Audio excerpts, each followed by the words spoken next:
And I want to ask you, can you tell us your name, your job title, and a short summary of what you do? Yep.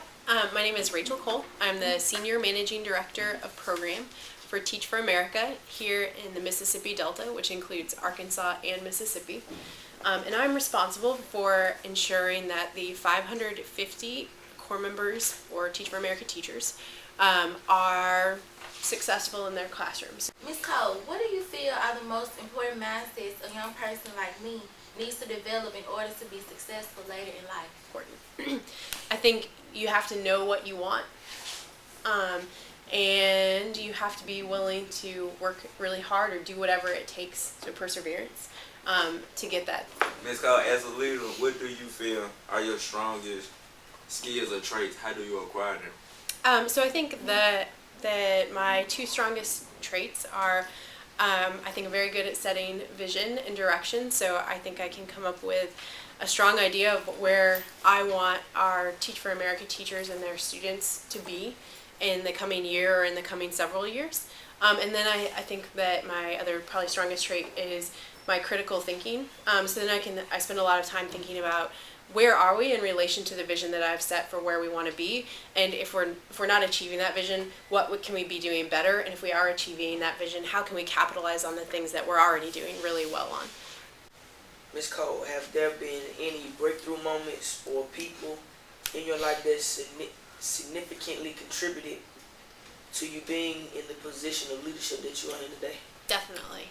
I had a very good friend in college who wanted to be a Teach for America teacher, but she wanted to be a Teach for America teacher because in some cases they forgive some of your school loans. And when she told me that, I was really upset because I think that teachers should want to be teachers because they believe in students and that they want what's absolutely right and what's best for students, and that everybody deserves to have a teacher that feels that way.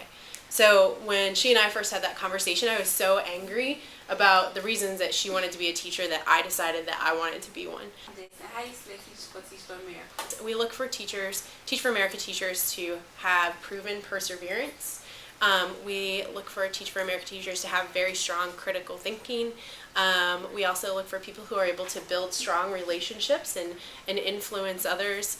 And we look for people who feel very passionate about education and who feel very passionate about ensuring that all students have the opportunity to have an excellent education. What's the process of becoming a head honcho of TFA?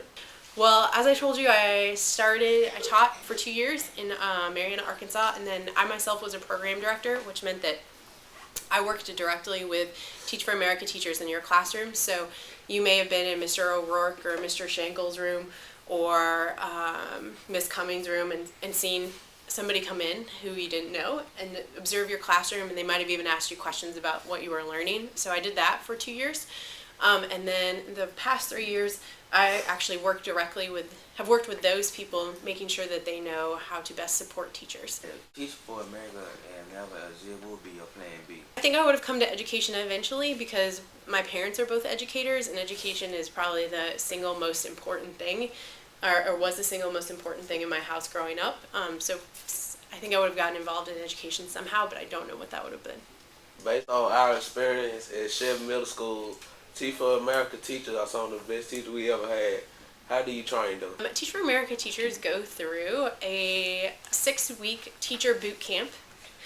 And at that teacher boot camp, they basically are working from 6 a.m. to 10 p.m. and they are learning how to write lesson plans, and they're learning how to teach, and they're actually in classrooms trying out some of those new skills. And so they do that for 6 weeks. Join us on our college trip to Atlanta, where we visit Spelman and Morehouse Colleges and Emory University. We understand that there is some buzz within TFA regarding a documentary video we made of our trip. What has your reaction been? I've been really excited about it. They are very impressed with the level of reflection and thinking that you all did on the trip, and just the level of information that you already have about college and what it's going to take to do that, to get there. And then some people are just flat out impressed by the way that you were able to edit and do the voiceover and put the video together. So do you have any feedback as far as how you think the interview went? I think the interview went really well. You were clear and concise and confident. I encourage you to make sure that when you're talking, Travonta, that you don't have your hand in front of your mouth so that it's very clear. And also, I would encourage y'all just to speak up just a tiny bit in your next interview so that your the person that you're interviewing can hear all of your questions clearly. Well, Nicole, Yes, Evan. you say we have grown ever since the Atlanta trip. Would I say you've grown? Yeah, bro. Yeah, absolutely. Not just in height either, Evan.